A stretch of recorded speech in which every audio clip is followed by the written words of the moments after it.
Moving up a little bit, we're getting the I'm moving up.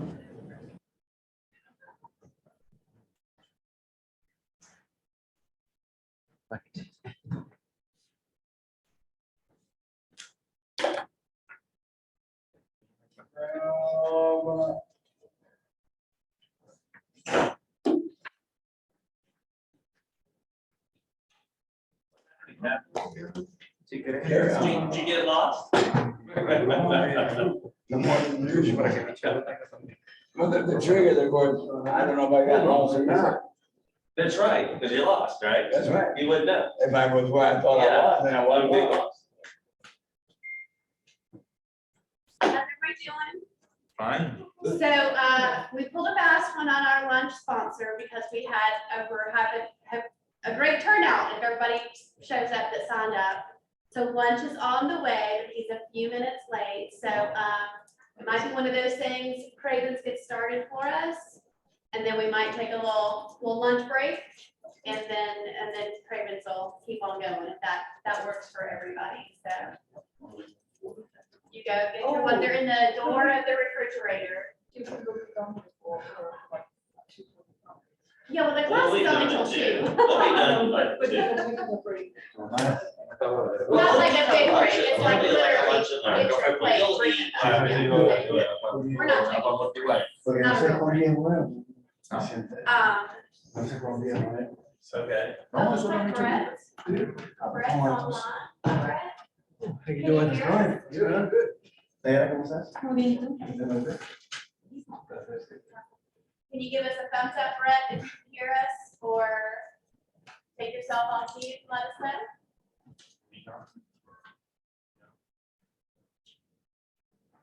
Brett, we'll just have to- Mm-hmm.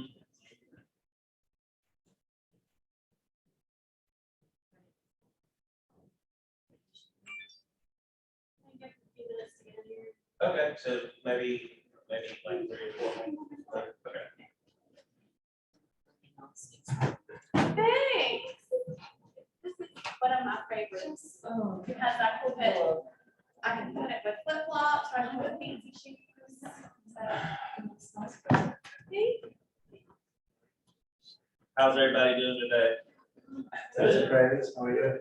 Good, good. So we should ignore that.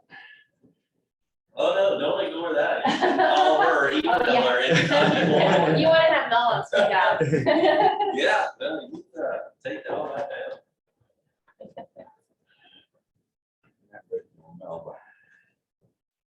We might wait a few minutes. Looks like it's 1 o'clock, but it looks like there's some people that signed up that haven't gotten there yet, so we might wait just a little bit longer. We're supposed to be getting lunch. That's good. It's an added benefit.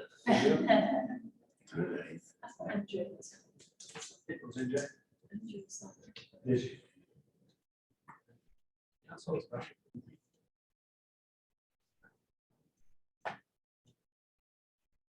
How was your Yeah, yeah, yeah. I just want to chat to you about formula that we use to arrive at. Yeah. Price. Sure.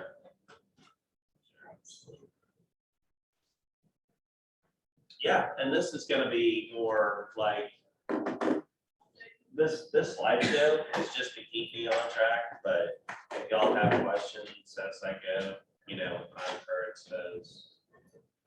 I'm just doing like a 12,000 foot view versus real estate, so. I don't like to have to do that. I'll be dropping in a little bit, but not lower than 7, that's fine, that's my bad.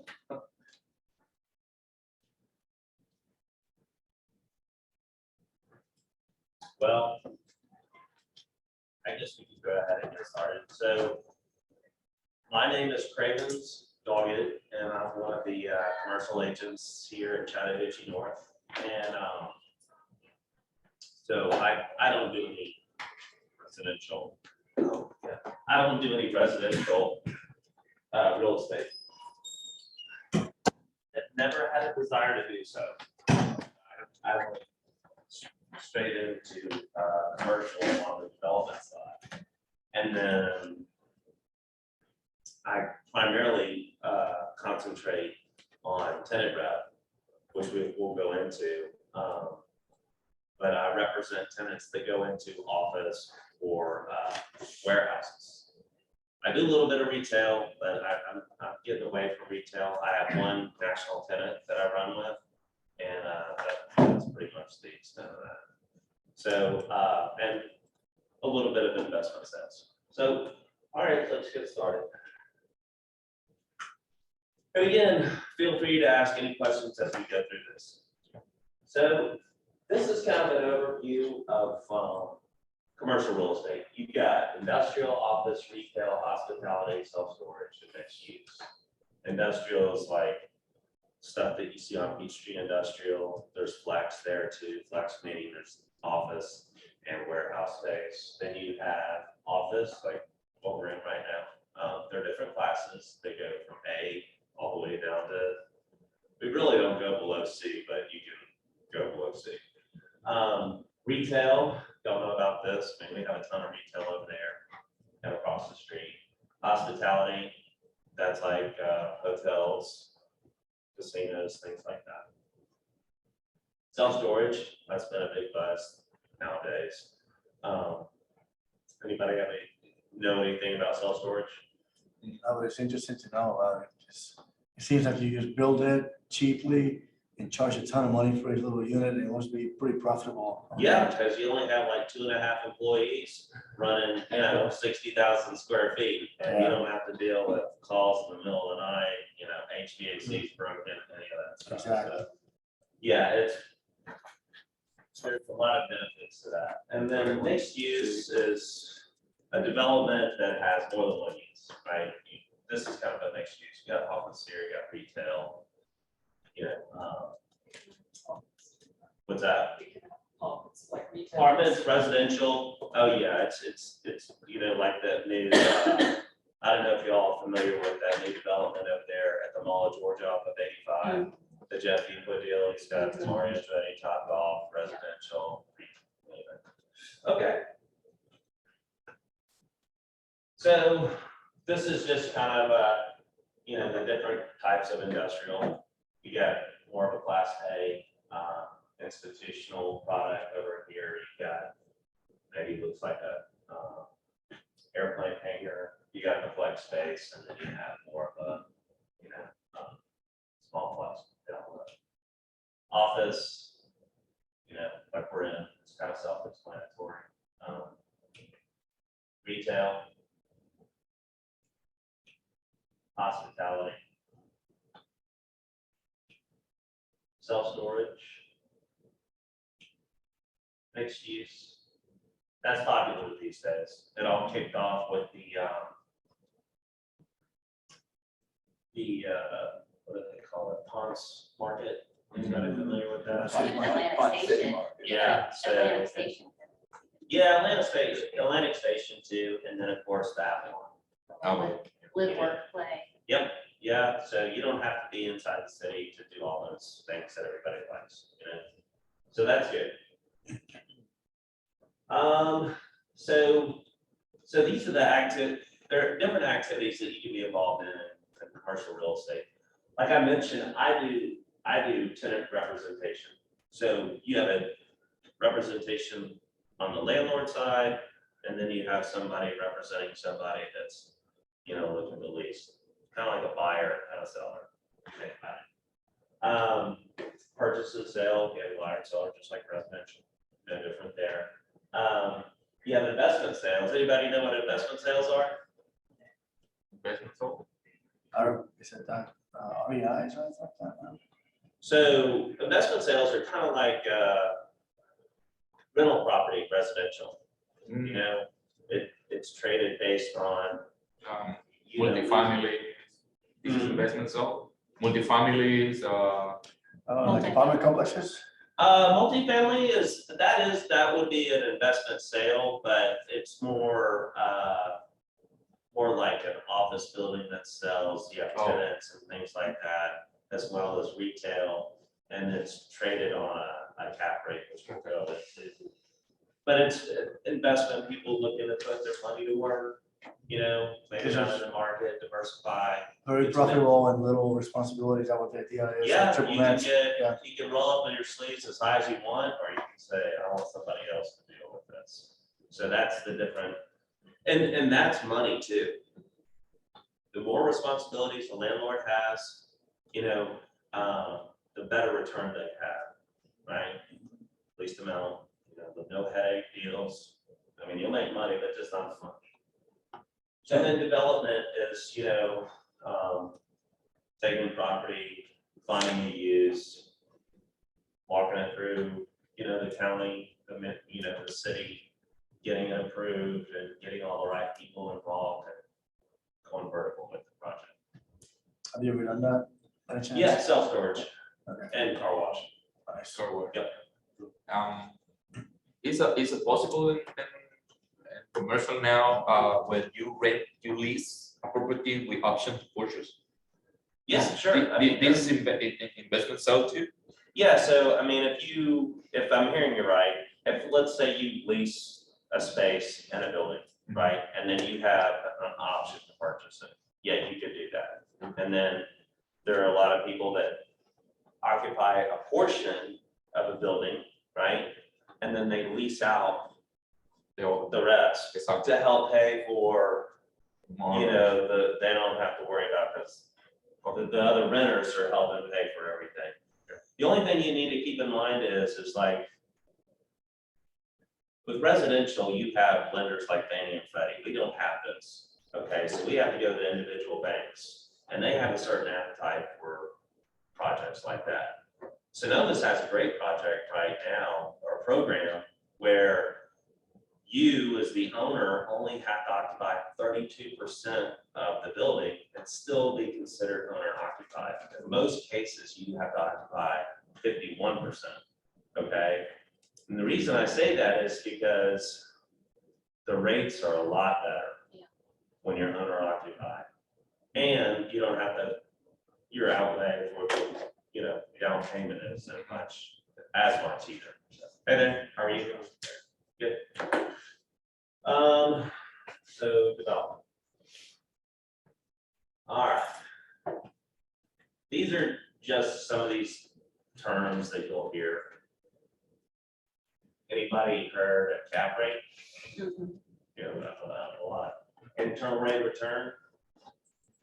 Cash on cash. Equity multiple. Triple net, absolute net, double net, single net, net. Common area maintenance, CAM, hear about that. What's an equity multiple? Equity multiple, like, when we go back to investment sales, so there are a lot of people that have different hurdles that they have to meet in order to satisfy their investment in a deal, right? So cap rate, cash on cash, equity multiple is basically how fast am I, anybody watch Shark Tank? Mr. Wonderful, how fast am I gonna get my money back? Right. That's an equity multiple. So you projected like how many years you'll get all your money back. And some people don't even care about cash on cash, cap rates, or whatever. All they care about is getting my money back and how much am I gonna make on that. So great question. Anybody like these triple net, absolute net, double net, and single net? So an absolute net property is one that there are zero landlord responsibilities, right? The roof blows off, that's your problem. Got a roof leak, I have great news. nice. Steven has arrived. Hey, awesome. Yeah, No, it's not Steven's fault, it's my fault, so just let my No. know. very good. Does that mean lunch is here? It Yeah, sure is. does, yeah, and ready to go. So, I don't know, do y'all wanna go grab lunch now real quick, and we can Plate, and eat? get back, Yeah, we We can can talk. eat it. Yeah, Okay. no reason to forget. Hey, Cravens. Yes, sir. Yeah. Oh, yeah. Yeah. Yes, sir. Okay. Look insurance. Look insurance. Yeah. Steven. Nice to meet you. Everybody's. Yeah.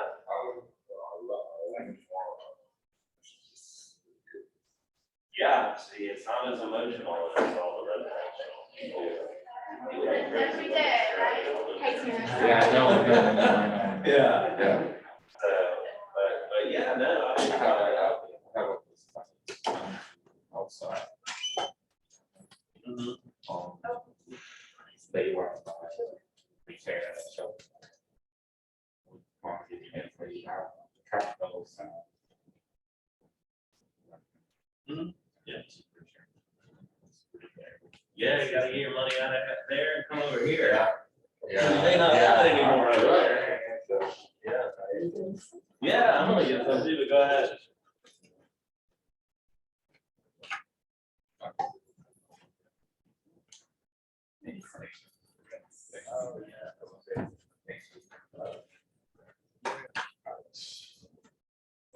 Nice, because this teas are like fresh fruit.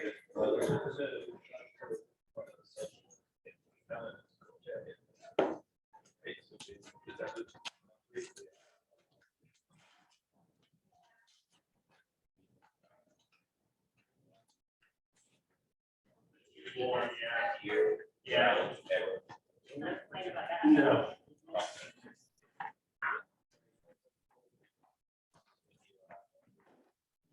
Okay, great. Yeah.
So I got a text after that, she went and looked at that house. up there. Yeah. I got a text from the agent, and, because I've given her feedback on, I've given her feedback, and, told her the things we saw, right? Yeah. Cooling in the driveway, the cracks, Vacation. the kitchen, just general updates,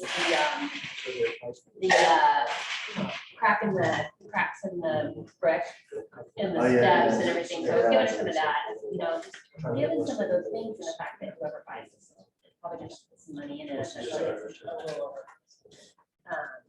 Personally, and she's like, well, she didn't say anything right away, but she texted me the next day. And she says, oh, she goes, yeah, I totally understand your comments, I just agree with you, blah, blah, blah. But, she's like, she doesn't know that we didn't have a client. Sure. Stuff like that. Thanks, boss. Well, thank you. Put in an offer. You're welcome. We already have an offer, so we have. No, that's fine. That's not. The fact that she texted me directly tells me that I have. I mean, just- I know.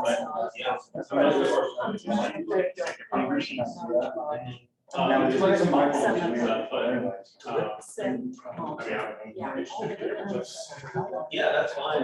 And, did you want to go ahead and? Okay, you just let me know whenever. you wanna put your card in. We're good with that. So who brought the ball down? Okay, is everybody back? We're back. Somebody go to Buckheim or whiskey too. All right, so everybody's back. I didn't lose anything. So going back to some of these terms, we talked about the absolute net, no responsibilities, lower, and, rate of return, just because you don't have any responsibilities. Triple net, people throw this word called triple net out a lot. So you really have to dive into what the landlord responsibilities would be in that situation. Usually it's just roof and structure, common area. Double nets are, a little bit dialed down from that.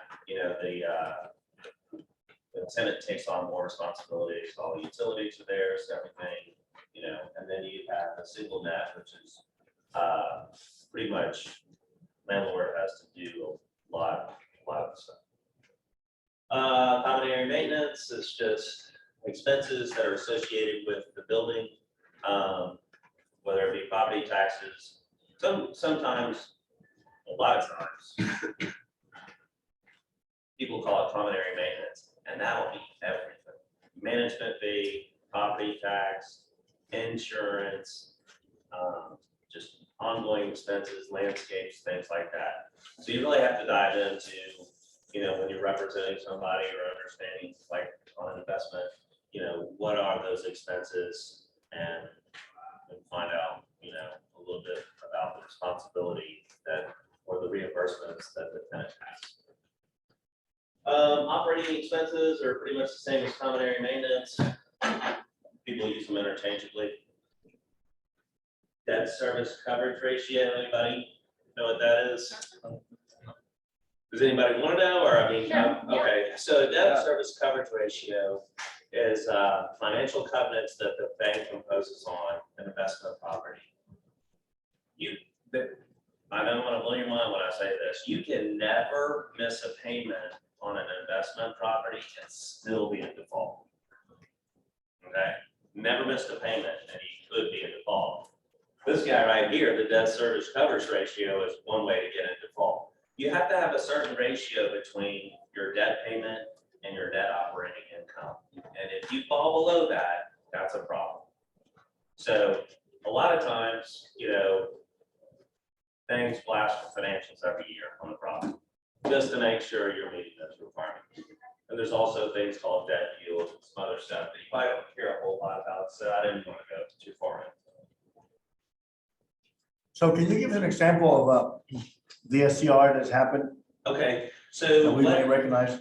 So a common debt service coverage ratio would be the net operating income has to be about 125% more than the debt, the annual debt. So 135% is high, so 1.25 times the net operating income is really, less than 125. So yeah, go ahead. So I guess my question is for them to know that you're not meeting that criteria. That would be like when you file your taxes for the following year to see that you're not meeting. No, this wouldn't really come into a tax situation. So a bank would ask for your financials, your total income, total expenses, and what that has, what we call net operating income. And they just need to make sure that that's 125% more than your debt payment. So if you fall below that, you can be in default. There's other ways to cure default, but so you need to have at least a cushion is what they want. So for example, a big store like JCPenney, they haven't been doing well, that kind of stuff, that could be a DSCR situation. So that would not necessarily be a DSCR situation because JCPenney typically rent or leases, but it could be for their landlord. Like if JCPenney stops paying rent, guess what? That's going to affect your net operating income because your income or your revenue just went down, but you still have the same expenses. So that's a good question. That would definitely affect it, but more on the landlord side. Any other questions?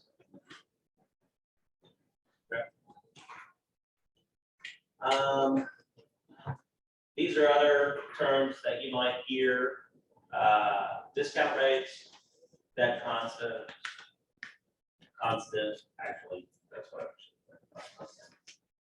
Co-tenancy clause, kick-out clause, rent ratio, percentage rent, tenant improvement allowance, net operating income that I've already touched on. Discount rates are, anybody know what a discount rate is? Discount is when using amount and the year for discount depends sold. No, this is a portion for rent, right? No, a discount rate would be somebody that has a certain rate of return that they want to make. So in order to check this investment, it says my discount rate is 8%. So does this investment meet that criteria? If it's 7%, it doesn't meet my discount rate. I know it's weird to call it a discount rate, but that's essentially what kind of return a particular investor wants. How would you compare that with cap rate? Okay, so cap rates and discount rates are fairly similar. So we do what we call a net present value, which is the discount rate that we use in order to say how much more I could invest in this or how much I could not invest. So a cap rate is essentially this. It's the amount of money you're going to make on investment that's unleveraged, meaning I paid cash. So say I invested in a property that's $1 million, right? And I'm going to get $100,000 clean every year. 100,000 is 10% of the million. So that's a 10 cap rate. Does that make sense? And discount rates are similar to that. But most of these investments are leveraged. So it gets a little bit complicated when you add debt into it. We talk about cash on cash return, and that's actually the amount of money that you outpaid, like your down payment, pursuit cost, things like that. And that's the money after debt service. So you take that number, divide it by your total outlay, and that's your cash on cash return.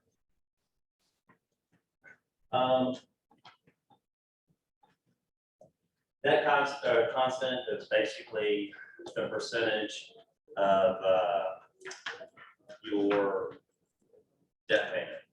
Like if you had an $800,000 loan, you have a certain percent that you're going to pay every year. Like it's a mathematical formula based on the term.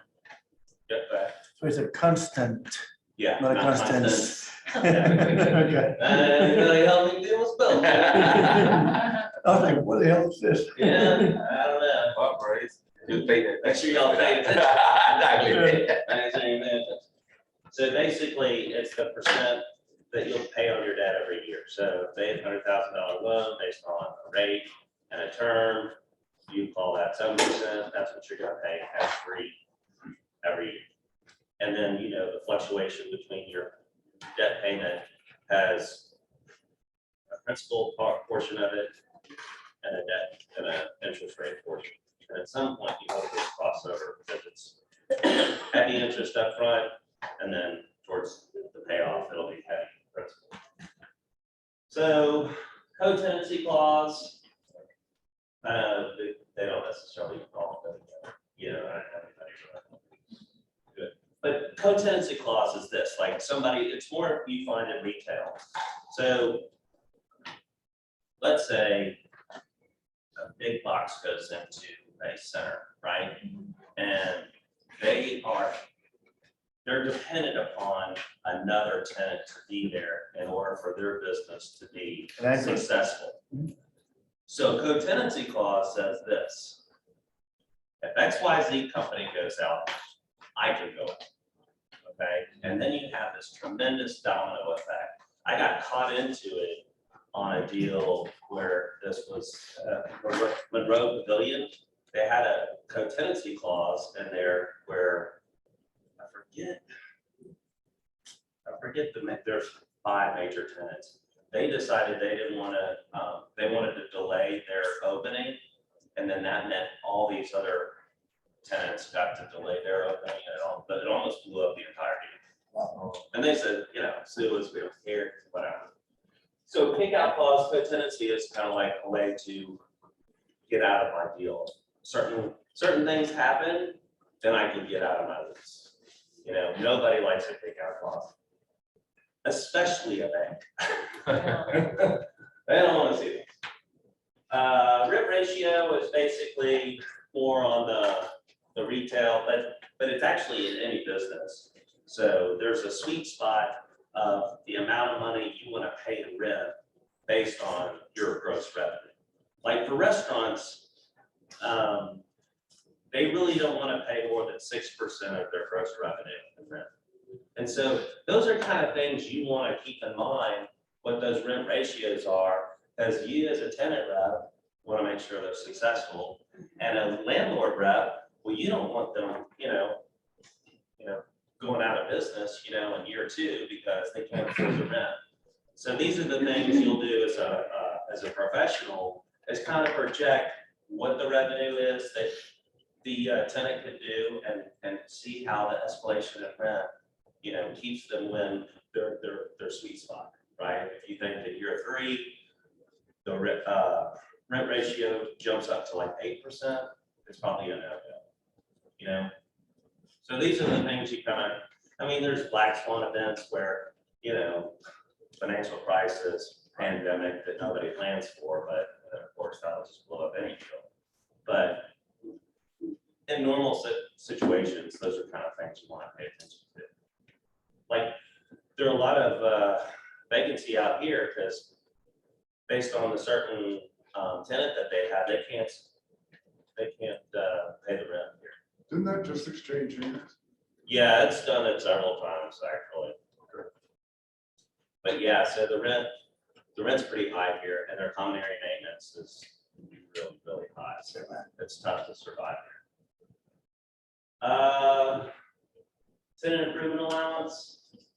Anybody know what that is? Opportunity to fix the place up, obviously. Yeah, so it's the amount of money that the landlord will give a tenant to help do their build out. So if you're converting from one type of business to another, you have a build up kind of thing. Right, so let's say I have Planet City, and we're looking at a project or a shopping center that we want to go into. Typically, it costs the Planet City $110,000 to $180,000 to build out their space the way they need it done. So we go to the landlord and say, look, it's going to cost us $180,000 to build this. How much money can you provide to help us do the build out? That's tenant improvement allowance. So you actually have to pay for the build out yourself up front, but then the landlord will reimburse you, typically 30 days after it's done. They'll just write you a check. What percentages are usually covered? If there's- So it's all over the map. Yeah, okay. Like I work, You know, depending on how well the center's selling or renting, you know. right, and the activity that that space has been getting, if I come along and I'm asking for, you know, a bunch of money for tenant improvement allowance, but all their inquiries are just like, we'll just take it as is, they're gonna really dial that down, you know? Some of them can't wait for you to be here, like, how much do you want? You know, we'd love to have you. You know, it just really depends on again, the investment returns that the landlord has, and things like that. They're willing to, you know, as long as like the tenant's gonna be there for a long time. You know, the tenant, like on a Planet City, they sign a 10-year franchise agreement. So you have to be somewhere for 10 years. Oops, sorry.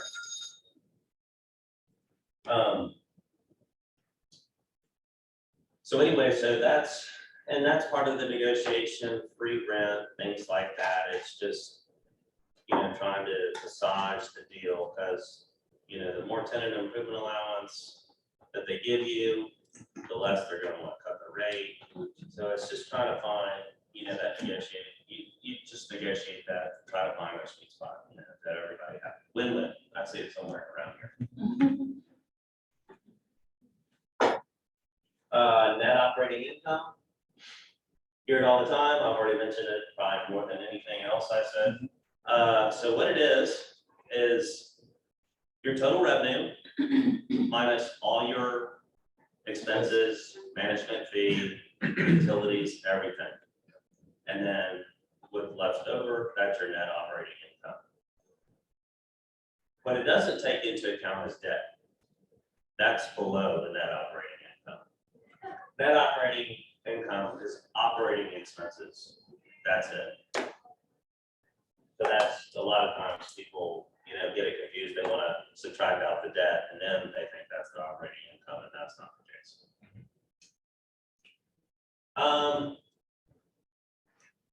So we talked about, development and things like that.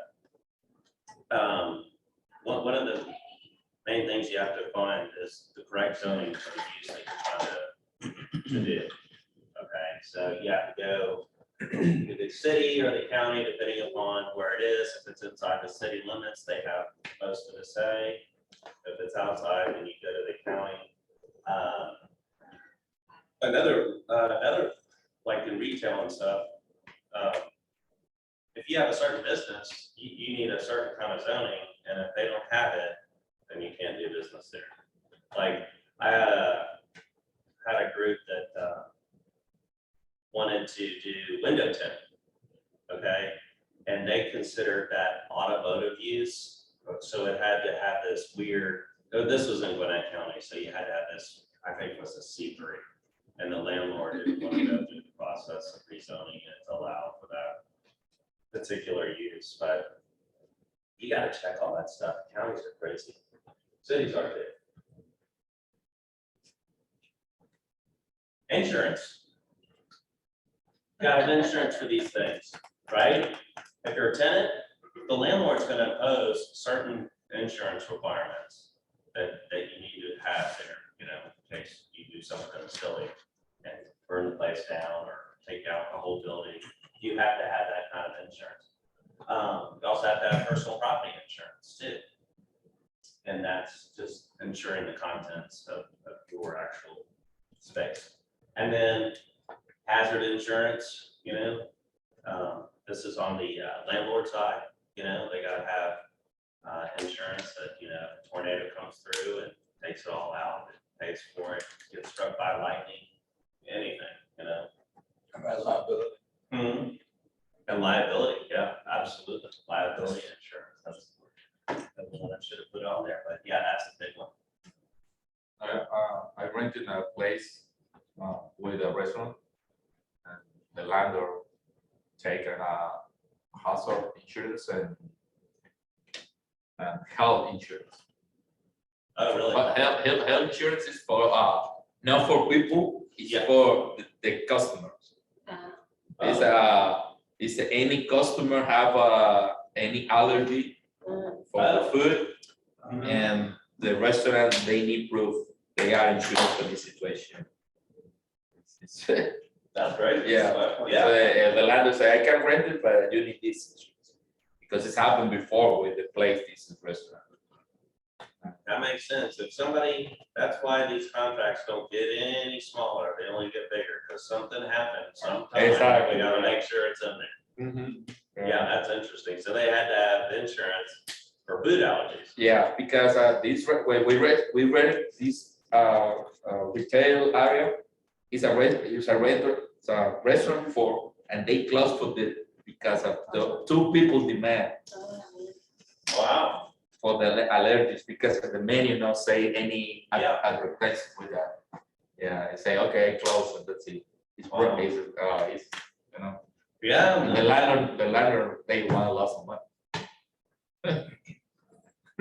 Yeah, I know. I mean, I hate it, but that stuff happens. That's why I got insurance. Yeah. It sounds like it's wrapped into liability coverage. I used to handle claims that were similar to that beforehand. But a lot of times those things could be excluded. So anytime you buy insurance, anything you need particular coverage for, just make sure your agent or your broker, whomever you're working with, make sure it's not excluded, or if it is excluded, endorse it back into the policy. Yeah, that's why if you ever, do insurance or, investment property or tenant, it's always good to have your insurance agent, review what is actually, and I'll just carve it out and say, this is what they need. Yeah. So, so this is what it cost me to do business, like just a KW commercial, $200 a month. We get started trying to figure out all the benefits, but I'm sure there's somewhere. In command. That's separate. That's separate. Now, this is in addition to all the other stuff I gotta pay. Like, that logo right there is CoStar, that's $300 a month. What is that? CoStar is like our, what do you call it, multiple listing service or something like that? Yeah, yeah, it's commercial. Yeah. So there's a big, like, in the other one, similar logo, but a different color, that's LoopNet. Oh, LoopNet is more of the marketing side of CoStar. The same company. Yeah, well. You think so by looking at the logo. Yeah, I mean, He they says don't no, have but some yeah. sort of infringement happening. CoStar bought them, Okay. so they own them, but they act like they're separate. Yeah. They feel like they're separate, because I got a separate bill from LoopNet. And CoStar. And they might have wanted to change their logo a little bit to make it so obvious. Oh, yeah. Well, no, They I change mean, the I color. guess it's to put it under their umbrella. Yeah. I figure just changing the color. isn't enough. Color is different. Yeah. No, it's the other company. It's like So that's $75 listing, and you have to commit to 12 months. But that's really how you're gonna get the best exposure is off the LoopNet. That's where people like every Tom, Dick, and Harry go out there and search on the internet. LoopNet is probably. So better. propagates it out to other. Yeah, LoopNet spends a lot of money, a lot of my money to get it out there. And then Crexy is another MLS. But it's a flat fee. You can put as many listings on there as you want for $275. But it's just another way. So when you're going to a client, when you're talking about, well, how are you gonna sell this thing? How are you gonna get it out? Things like that. All that kind of stuff. But it comes with a cost. So that's kind of it for what I wanted to talk to you all about as far as like the basics of commercial. But I would love to answer any of your questions or curiosities, and Stephen. I'm more than happy to answer insurance questions as well, to the best I can. A lot of times I need to look at something, but I mean, if there's general questions, I can definitely help out. With the Cravens or CoStar, when you open your account, you need a broker, you need the broker license, so Nope, you don't need any of that. an agent, you can any agent. No, you don't have to be an agent they'll take your money whether you're. Yeah, I think they prefer you not be an agent. Can someone still be, and I say still because it used to be this way 15 years ago, can someone still be a transaction broker and not have a license? Like, I don't know. I err on the side of safety, so I got. Yeah. Yeah, I just have to cover that. But I'm not sure. Yeah, I mean, you can. Yeah, that's a no. I don't know the question. Yeah, that's why her number's there. That's why she's there no matter what. So, Take a special course to go through commercial, or did you just come on this? Someone's assist? How do you, how is I mean, somebody? yeah, to get into commercial, you have to. Same license. License. yeah, so that's a great question. In the state of Georgia, there's only one license. Yeah. Yeah, so technically, yeah, so you can do anything, but the caveat is, with the real estate commission, that you have to be knowledgeable about what it is you do. If they were really concerned about that, they would have 2 different licenses. Yeah. So, I mean, even if, let's put it to you this way. Even if you didn't have to be an expert or know what you're doing, you're just gonna make people mad, and your name's gonna get out there, and whatever it is, just don't ever, talk to this guy, it cost me a lot of money, didn't know what he was doing. You know what I mean? So even if and there is a law, you have to be confident of what you're doing, Sure. but, or you could refer it, say, look, I really don't wanna know all the ins and outs and all that kind of stuff, but, so I'll just refer, like I'm gonna pay a guy like $6,000 just for referring me a deal. And he's probably had no idea it's gonna be that much. I had one agent refer me a deal over at the Windward office, and he got his check, it was like $4,500. He says, oh my God, I was just expecting a check for like $500. And I got that, so keep referring. So did you send the 4,000 back? No, I think he's gonna put it towards college fund, because now this is a game changer. So, but yeah, or you could bring it to any one of us or whatever, we can, I mean, I could be wrong, but I think the only two people that I know here that do commercial quite frequently is you and Dave, right? yeah. John Mulholland and John also? Okay. and then there's one other one. But yeah, we all have our specialties though too, so. Like I said, I do mostly representation. For tenants. Mhm. What does John do typically? What's he like? What is He's that? kind of all over, Is he, okay. yeah. I like to stay in warehouse and in office.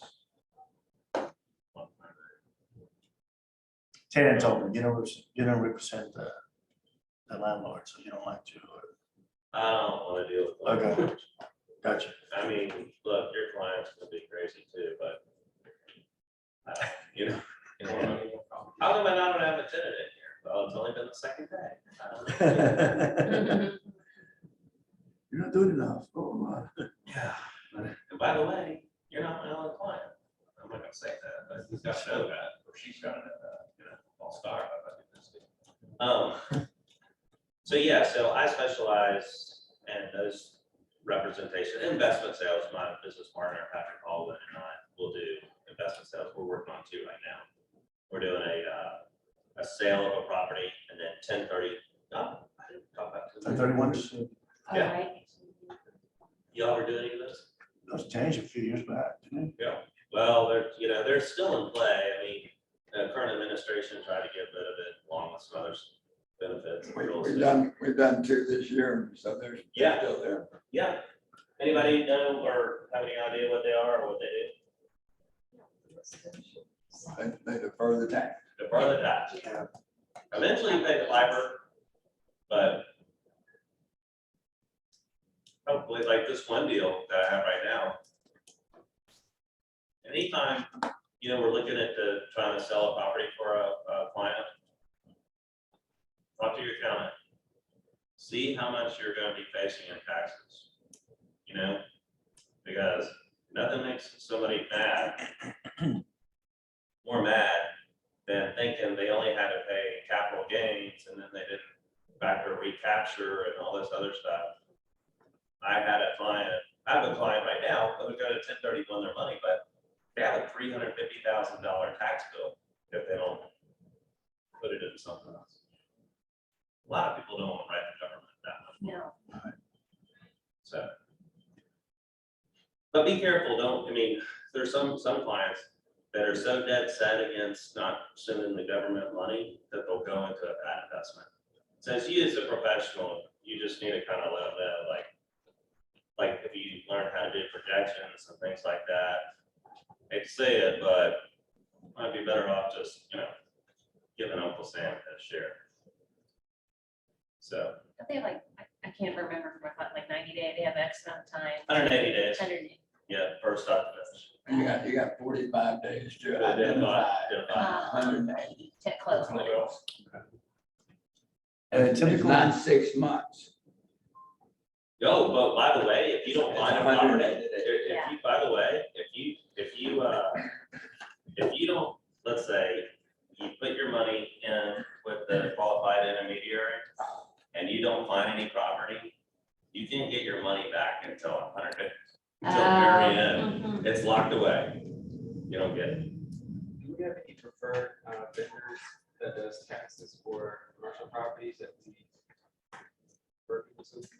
I mean, I have some that I could, recommend, that sort of thing. But most people have their own accountants, so you kind of want to start there first because they know their situation. So I would recommend probably starting there. If it looks like it's too complicated, then like I had a client of mine, his current accountant didn't do anything. It was, anyway, he had to change. So it was Is it fair to say that commercial doesn't move as fast, definitely as residential? yeah. So some years are very lean for you, and then some years are extremely rich, and then you have to plan ahead because of that, right? Yeah. One of the things like, on tenant rep stuff, so at leasing in residential, it's really not that lucrative from what I can tell. What do y'all get for leasing a house? I think commission wise, Nothing. $200.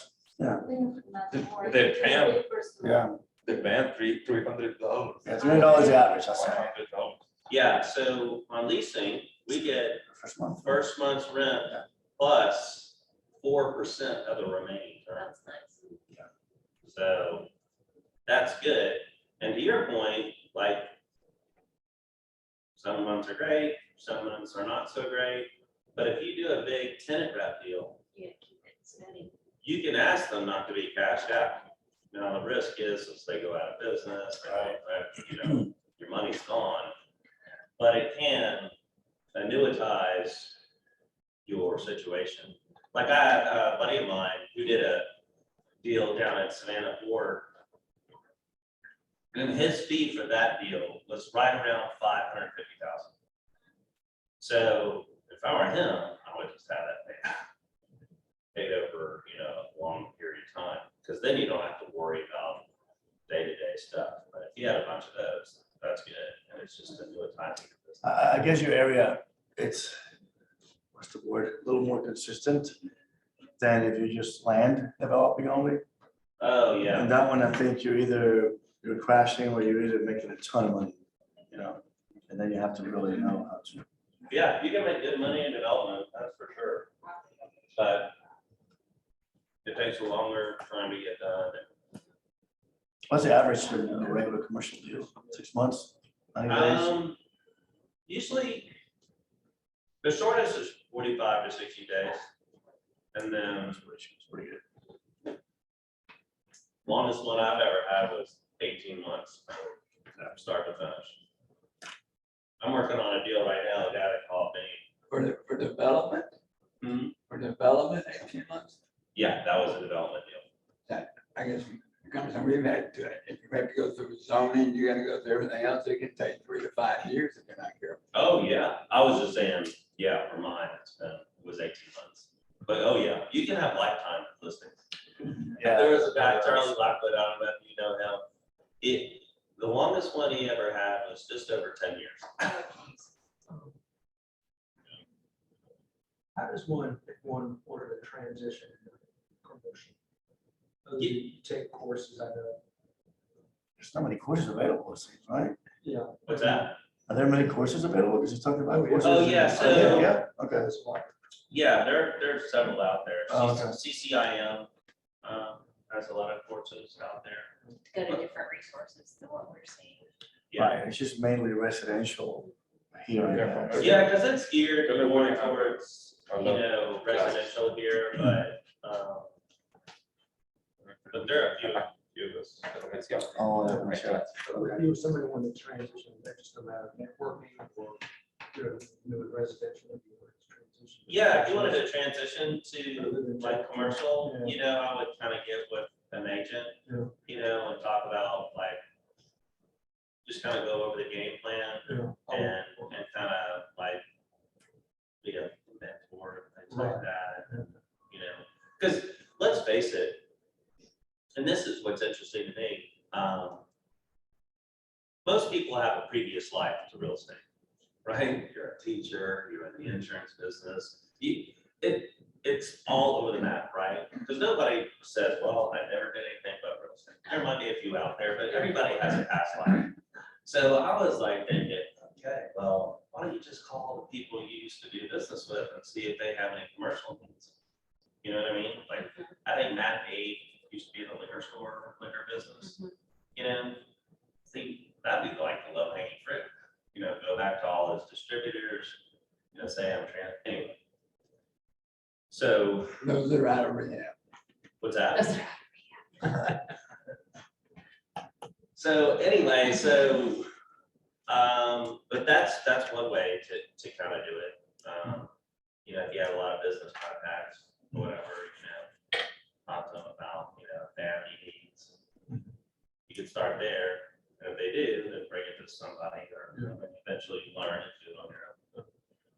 And it's like anything, you can specialize in very micro areas like restaurants only or car I would dealerships encourage you only. to specialize because, I mean, If that area goes down, then you're out. it's like, there are a gajillion things to do in the commercial field, right? And you can't be a master of all of them. And you'll just be pulled in all kinds of different directions, you know?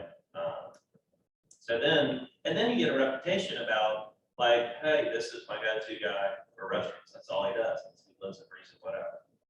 Or, you know, this guy only does, you know, data center. So specialization is kind of important because it's just so broad. The math is usually the same, but the nuances of the business is something you want to kind of pay attention to. Speaking to that, I do want to say that the Oak Insurance Group is a full service agency and we can do commercial and personal lines. It's not something that we can write ourselves. We have an excess and surplus market that we work with as well. That kind of gets into more specialized sort of businesses like hazard related or any sort of anything you need like I have a license for. I just did something with that recently. A buddy of mine started a business where he like collects and disposes of like hazardous materials at hospitals and stuff like that. So we can do an array of things. So feel free to reach out to us with any questions. Thank you for lunch. Yeah, of course. Yeah, Appreciate it. That's awesome. Any other questions? Could you go into cap rate or that calculation and what's good or bad cap rates Oh, as far as like a good or bad rate? and how you calculate it? Okay, so the simple way to cat, it's really easy. Net operating income divided by the purchase price. That's it. Getting the net operating income is where the real challenge is. But it's a simple formula. Net operating income divided by the purchase price. That's your cap rate. And for bank or land or lenders with may a credit special financing for buy a property commercial. Like what lenders are Yeah, specialized? you have a special. Yeah, I've got a lender broker, and he seems to have somebody for everything out there, which is good because I guess it's weird. But yeah, I can, you know, send you this information. Thank you. Yeah. As far as like what Ned was asking, I mean, a good or bad cap rate is just really up to the individual investor, you know? The lower the cap rate, it's a seesaw. The lower the cap rate, the higher the value. Because in reversal. So if you're trying to buy a 9%er, that means the value's down. There's probably some issues with it. You know, tenants are coming up on older leases and things like that. So there's some challenges there, but you'll get rewarded if you do well. I mean, if you can right the ship or whatever, value that kind of thing. But cap rates have been just crazy right now. A Chick-fil-A in California is like 3%. That's all you're gonna make. And you fork over $3 million. Yeah, so. And cap rates. And when you say Chick-fil-A, $3 million. So remember I was telling you about the, those triple net deals? Chick-fil-A will come out as a triple net deal, where you as the investor, you basically, buy the property and Chick-fil-A pays you rent. And Chick-fil-A is a great tenant. That's why their cap rates are so low, because they're such a credit tenant. Chipotle is another one that's pretty good. Popeyes, not so much. But the cap rate is also a factor of two things, like what's good and bad. So the term of the lease and the credit worthiness of the tenant. You want to look at those two things. So at what point can you advise a client? You have a client that is just looking to, for you to represent him. And he starts asking, well, what cap rate should I look for? What, you should not get involved in that, or should you done whatever you're comfortable with, or what do you? Yeah, so that's, I would ask him, that's more of a question that person should answer on their own. They need to know what's the rate of return is, because most people say, well, I want 10%. Well, there's nothing out there at a 10% cap rate. So you have to look at a combination of things like real estate is also a complement to somebody's overall portfolio. You have investments in the market, you have debt instruments that give you some sort of yield. Real estate is probably the best one to give you, cash flow, if you think about it. And that's why real estate was so popular when rates were so low, because nobody could get any yield anywhere. So that's why they went over to real estate. So, a lot of people that I'll ask you that, I will come back to them and I said, how much money do you want to make on your money? Which would be like on that cash on cash. Would be like, that's the way I would pose that. Like, how much do you want to make on your money? Those that look like. And then also ask about how involved do you want to be in this investment? Do you want to hire a management company? Well, that's going to take away but again, I don't have any headaches. Nobody's calling me for stuff. They're going to call a management company. And the management company may call you for a check, if there's a problem. But it really, again, it's a factor also, the least involved you are in it, probably, the lower the cap rate is. I'm asking all this question, but I'm just gonna refer to you. Yeah, that's what I'm thinking too. Write you a big fat check. You know what you're talking about. Anybody else, honey? Anything else? Let's do the time. Maybe I don't know the answer. I can find out. What's the weirdest one you've ever done? Or out there, or?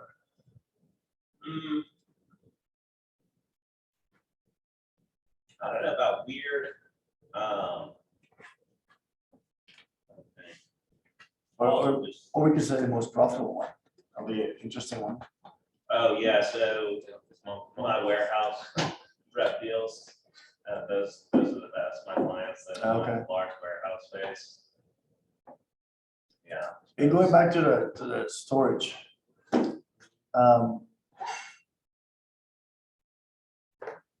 I guess in that case, you would have to find a land, develop it, all that, or.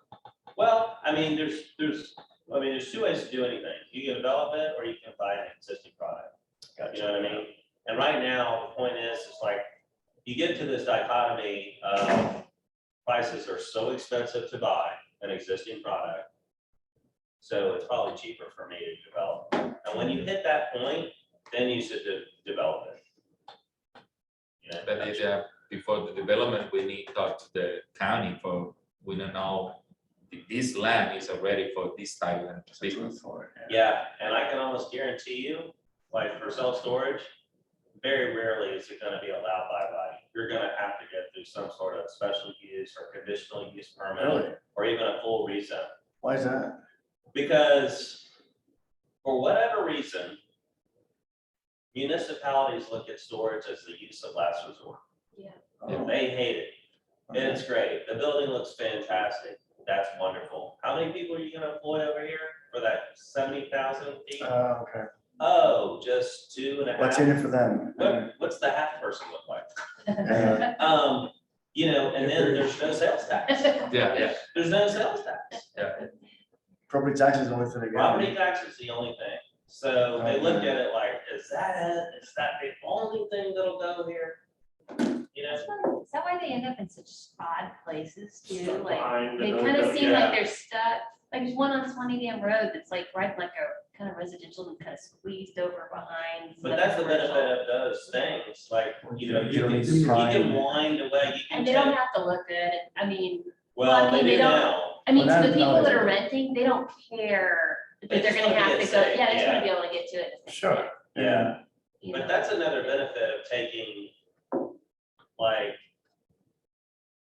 you know, in a regular shaped piece of property, Mhm. that'll work for self-storage. Yeah. Or if, you know, like, oh, it's got a lot of topography, it's like, oh, no problem, we'll just split level. So it'll take, you know, some property that's less desirable and be able to, you know, make it work. So if something's just been sitting there for a long time because nobody else wants it for other commercial reasons or whatever, then maybe that you want Yeah, to maybe- set it's the zoning for it or that. Yeah, you gotta make sure that, you know, on any new development, you know, you have to just check and make sure that nothing else is out there about to come online, because you don't want a lot of product coming on at the same time, because you're not gonna meet your pro forma, hurdles. But when I got, going back to the timer, I know that's something we've talked to folks about, and they've told us for self-storage. The time you maybe think you're buying, till the first time you're gonna open a door to somebody, it's gonna be at least 24 to 36 months. And all the steps you have to go through. And getting that, you know, it's not that the building itself is particularly complicated, but just as you said, the The political- entitlements to the land and all that kind of stuff, and then, you know, inevitably, you know, they'll have a bunch of people come out and say they don't want it. Then the commissioners don't want, like, you know, their constituents mad, and they're not really helpful, the commissioners, well, they don't want it, so I don't want to do anything. Well, like you do on a regular basis. You know, it's like, if you just listen to them, I mean, anyway. So yeah, I mean, development like car washes too, takes long. I mean, very rarely is a car wash allowed by right. I found one. Like, this is so funny, because it's never, ever, ever, ever happens. So it happened to be in the city of Cumming.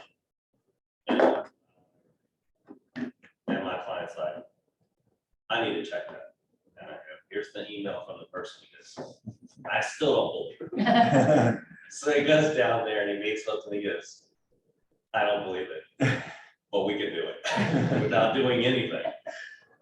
So that was, like, when you think about it. But they seem to be springing out in every corner, it seems, honestly. Yeah, You know, and I'm listen to not that saying comment. that it's, you know, again, you still have to go through the process. And, you know, for whatever reason, that I got into car washes and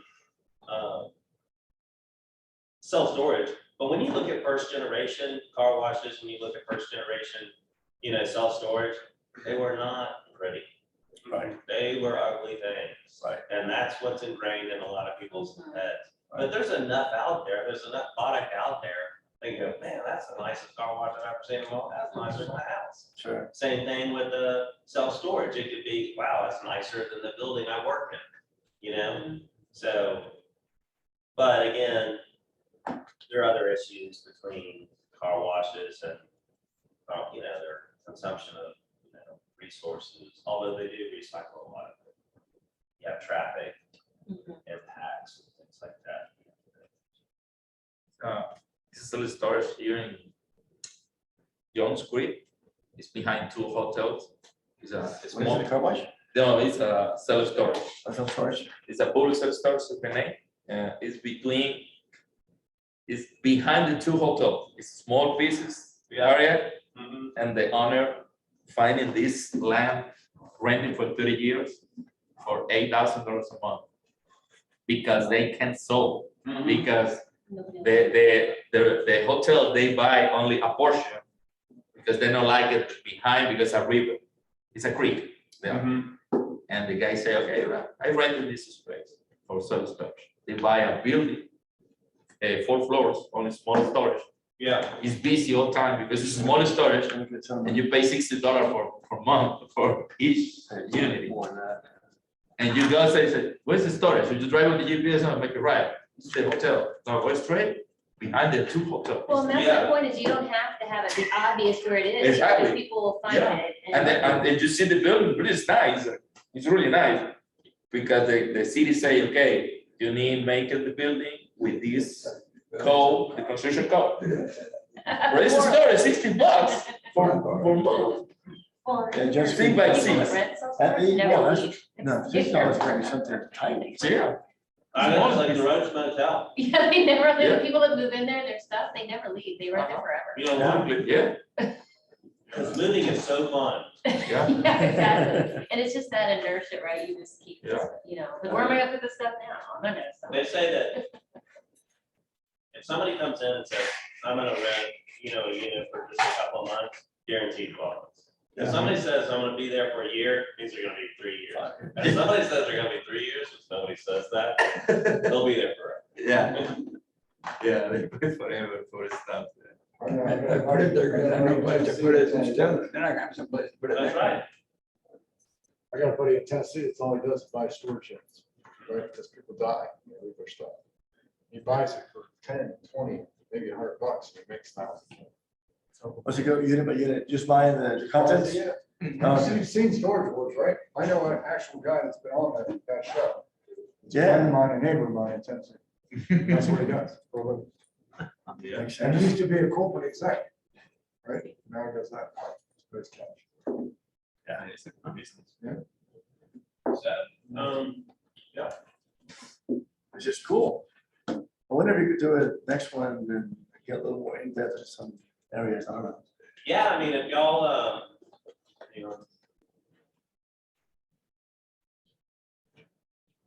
think it's the first time I've seen a commercial class here. here, that's my information. So,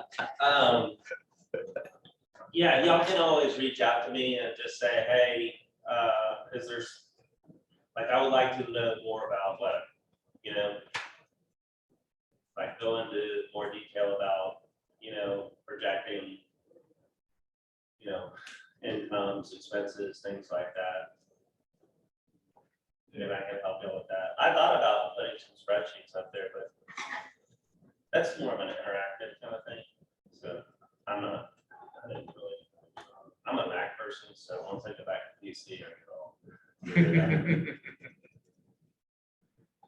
Can we get copies of slides? yeah, sure. Yeah, just email me, and I'll send it over. Cravens, do you guys do referrals like we do in residential or? Yeah, that's what I was saying, refer me to business, I'll take it 25%, depending on the deal, we'll have to, like if it's a nice size deal, 25%, if it's less, we'll talk about it. What did you want to see your area? Because commercial, like you said, everybody kind of have their own kind of lane that they're in. Let me choose the lane. Oh, yeah, that's a great question. One of the main things I like to do is find out about other people's businesses. You know what I mean? That always interests me. Like, what do you do for a living? And they always need a place to do that, whatever it is, right? So, and keep a pretty good pulse on, how things are going in the economy. You can listen to the news or whatever, but there was a time where everybody's like, the sky's falling and all this other stuff, and all my clients are doing it, are expanding. I don't know what they're looking at, but all my clients are looking for more space, and understanding their business is kind of cool too. You're like, wow, I never thought about that. It just more people, understanding people, getting to know, that sort of thing. Investment sales, it's not a lot of interaction. What about buy or sell? How come you don't do that? It takes too long. Buyers, yeah, But you don't. buyers are liars. Yes, well, it's true in residential too. What's that? It's true in residential also. Yeah, well, there are a lot of similarities between these two things. They'll tell you, it has to have this kind of bathroom, right? Next thing you know, they're buying a backyard, Yeah, which is normal, right? You fall in love with something, you fall in love with something, right? Yeah, well, Maybe I don't care why they buy it, maybe but- his backyard is that. yeah, there are a lot of people use backyard for that. So, yeah, and a lot of them, like, they say they want to buy something, but when you bring them exactly what they want, they're like, oh, But what about well, this, what about something's this, come up. what about the seller side? You don't do that either, right? You're doing, I do more seller stuff, yeah, okay, so investment you do, sales. Like if we leased up if I leased up a particular building or whatever, you approach the owner and say, you want to unwind this thing? I get you some money. So, yeah. has commercial taken any kind of hit in the last couple of years with the pandemic? Oh, yeah, when the pandemic first hit, it went straight to zero. I've never seen business fall that fast. Like, and when it wouldn't hit a branch here, come down here, it just went. Same. Even fully recovered, I mean, with the amount of people who work from home, these days, I would assume that commercial. That was my next question. So it's different. Yeah. They're different asset classes. I think your niche is a little different than like the commercial problem, like, I'm thinking like office buildings and stuff like that. Office buildings, yeah, they're still, it's still a little bit tough. I'm noticing churches are showing up in the office buildings. I know Ford, you know, pretty. Really? Yes, Yeah, Fishery Farms. something that people would never entertain, but when your market's not trying to look at it. Yeah, it's I love the office building go down. Now, I talked to it's a guy for the company, they got a couple buildings on the street, say, I am full, I'm busy because everybody come out for renting the space again. Yeah, I don't know, the people like it, I don't know how long the people like it work home. Yeah, It's great. It you works have the home. option to do both. Yeah. yeah, some people like the idea of working from home sounds great, but in reality, it's not as great as you think. No. But having said that, though, a lot of the businesses that are on the peripheral that are dependent upon those people going into the office, really, like, there's nobody in the office. I just opened up a lunch, my best lunch menu. Well, there's nobody coming now. Right. Yeah. See you later, my man. Old page up, that's good. I appreciate it. You're welcome. But yeah, I mean, we're over, I mean, as far as like what was that? Your required time here. Yeah. And it is required time. Well, thank you, man. Yeah, Yeah. it's great. Thank you. Good for lunch. Yeah. Yeah, right. Yeah, but email me, you know, if you want a copy of the slide or Is it all right? have any questions about anything. Yeah. So, You're not going to go drink anymore? Oh, definitely, I'm here every day. Yeah, not usually. Yeah, Beer. Be happy to take you out. How's Brazilina? Is that any good? That's a place, I haven't been there yet. Yeah. She's very well sponsored. Thanks again for lunch.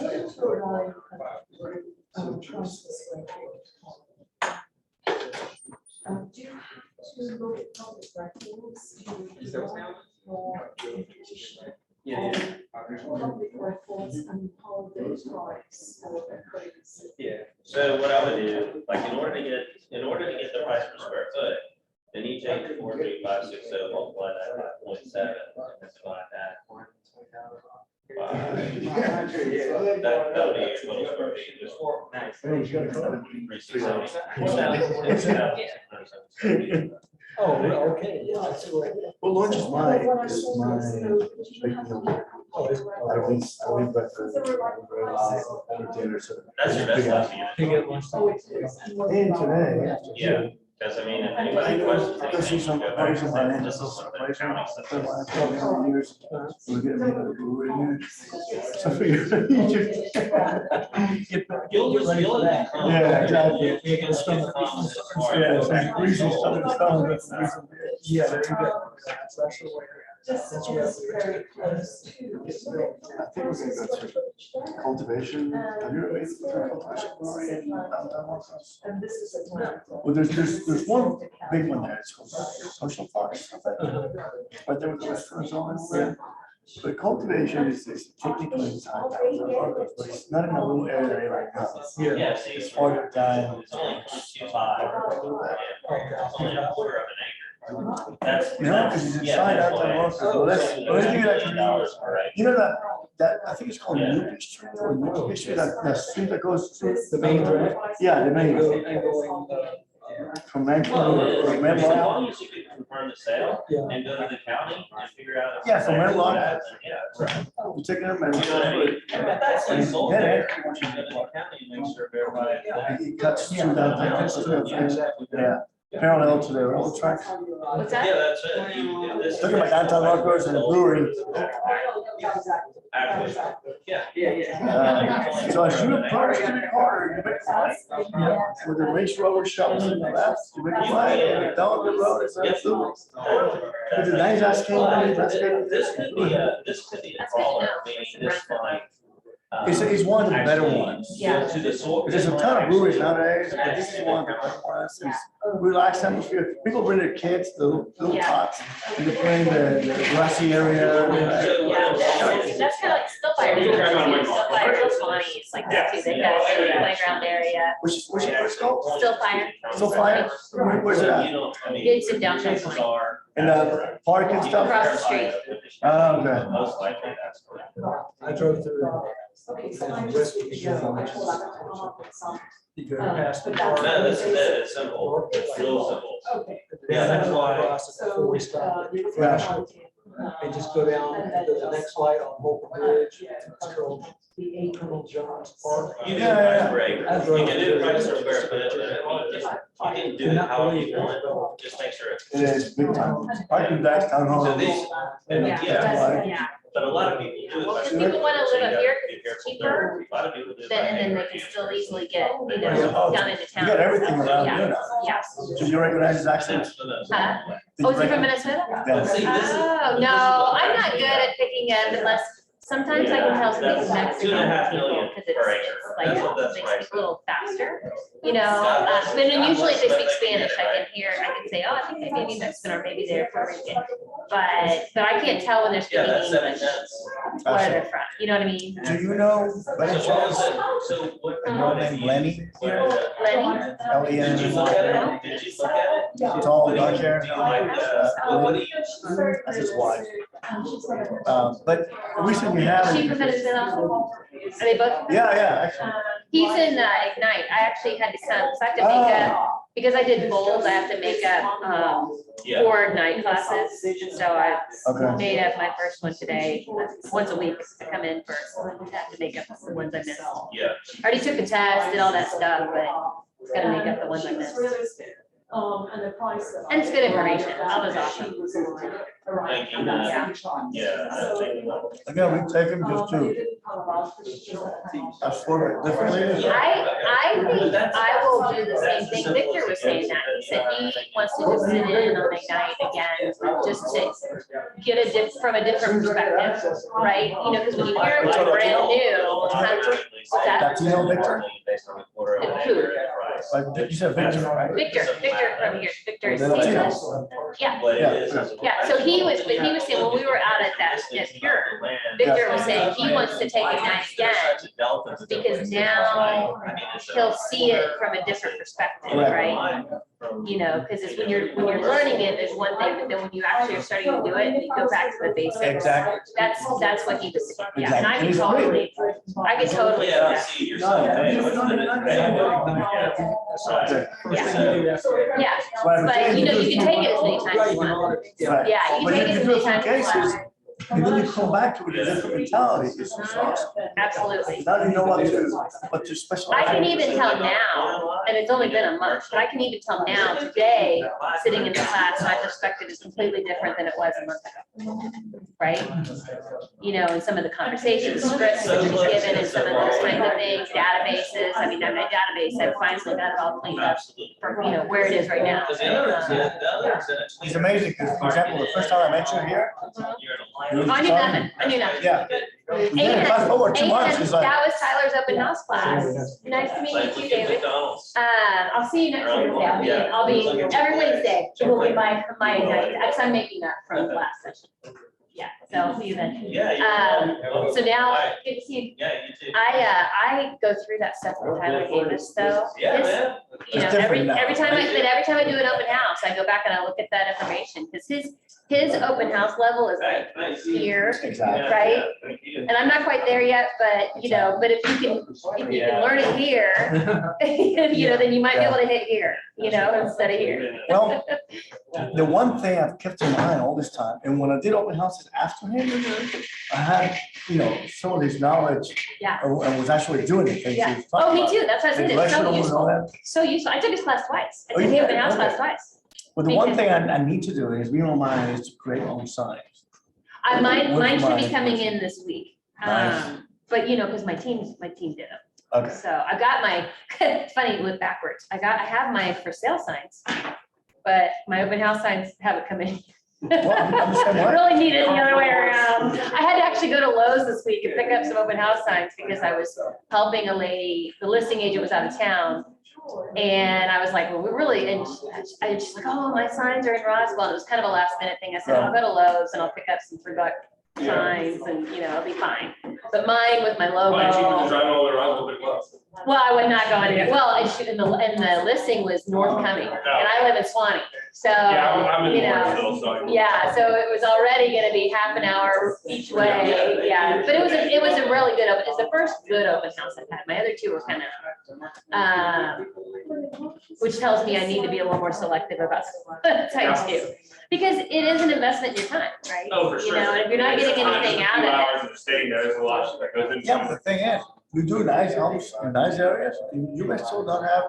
No, well, and some of it can be the fault of the listing agent. If they don't put it in the MLS that they're doing an open house, unless you know, what are you gonna do? I can promote it to all my friends. It's amazing how different, how different.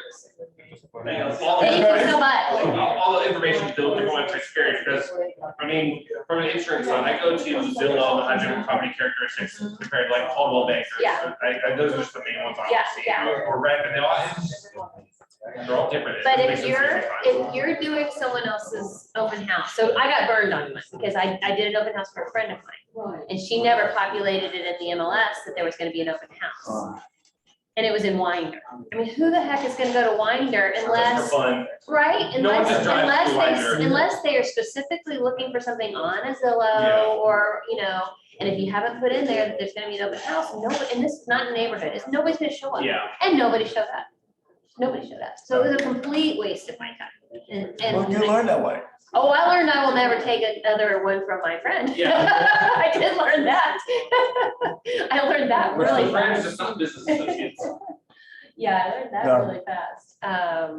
But then this week, when this open house popped up on Sunday, it was kind of a last minute thing because the house had actually gone on the market a couple weeks ago, went under contract in 2 days, and then like 2 weeks later, the buyers pulled out for unknown reason. Yeah. And so it went back on the market like Thursday, you know, again, but it's nothing wrong with the house, nothing that the sellers did. I'm sure they got to keep the earnest money in that situation. I don't know any of the details. Yeah. What? But so the listing agent was kind of scrambling Friday, trying to get somebody. And so I said, hey, I'm happy to do it, but put it in the MLS. Yeah. As soon as we agree to do this, put it in the MLS. So it starts to pop out to different people. I'm outside looking in, and it obviously open houses are time consuming. Y'all get paid or anything? No, because we get to keep any leads. Okay. And if they're unrepresented leads, we get to Right. keep any. I mean, I just, yeah. That- which it's is- one of the which bits. is- I don't know the. So I think some agents may,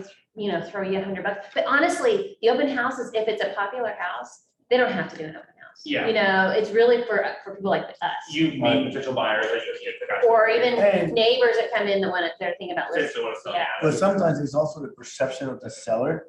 That you didn't do it on my house. Yeah. You know, the thing you sold that market when you have to do it on my house. Yeah, So this particular house, beautiful house, it's just kind of far out there, but the depending wider on, one or? this one isn't coming. The winder one sucked. It Yeah, was I know. absolutely, there was nothing redeeming about it. There I was, can't imagine. there was literally nothing redeeming No, about because it. anyone lives in Winder, but there's not much And it there. wasn't in the neighborhood. It Yeah. was just a house off, like one off of, I think, 211. And 29 in the Winders, there, yeah. I Yeah. hear. It's not, and it's not even because like I have a son that goes to UGA, I'm like, well, they're at least close to, it's not It's not, it's not still even 45 close to minutes. Athens. Yeah, It's still a half I an hour. commuted my last semester to It's still UGA half from an Bethlehem, hour, it's still right? half an hour, 45-minute drive, I was like, I know, you may as well do the hour Yeah. and 10 minutes to come home, right? You know, that's where we live like an hour and 10 minutes from my son, where he lives in the dorm this year. So yeah, there's really no benefit. Yeah. Because if you could really say, oh, close to Athens, then you could say, hey, parents, you want to buy? No, just buy in Athens. yeah. How's Which is what Athens? we're actually looking to do. We're How's looking to Athens buy market? something now.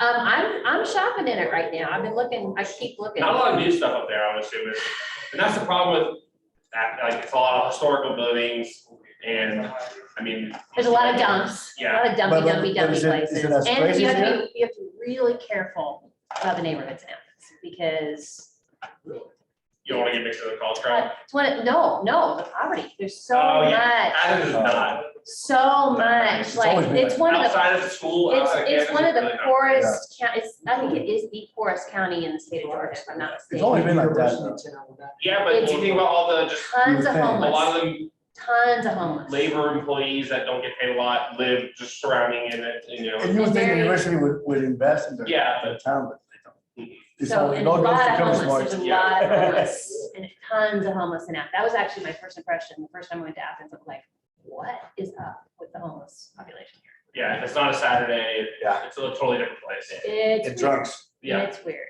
besides the student drunks. I was just, I was one of those guys at one point, I'm No, sorry. besides the student drunks. Yeah, so you have to be careful about, you want to get as close to campus as possible or in some kind of a community, gated community that's maybe a little further out. Tony is probably where, Yeah, because like where my son's dorm is, like a what door is block, he in? he was in Brumby. Okay, He was in Brumby and it was just renovated like 2 years ago. Yeah, So it was nice, but if you get like 2 blocks away from there, it's You're by a like top tenement house. housing, yeah. Sandy, which one? Brumby. Where used to be Thank girls? you so much. It's not anymore, it's Well, co-ed it's and it just was on the renovated. It's my dorm. And it was renovated. Yeah, I heard that. I've heard friends that are like my age, who are like, oh, it's a brand new.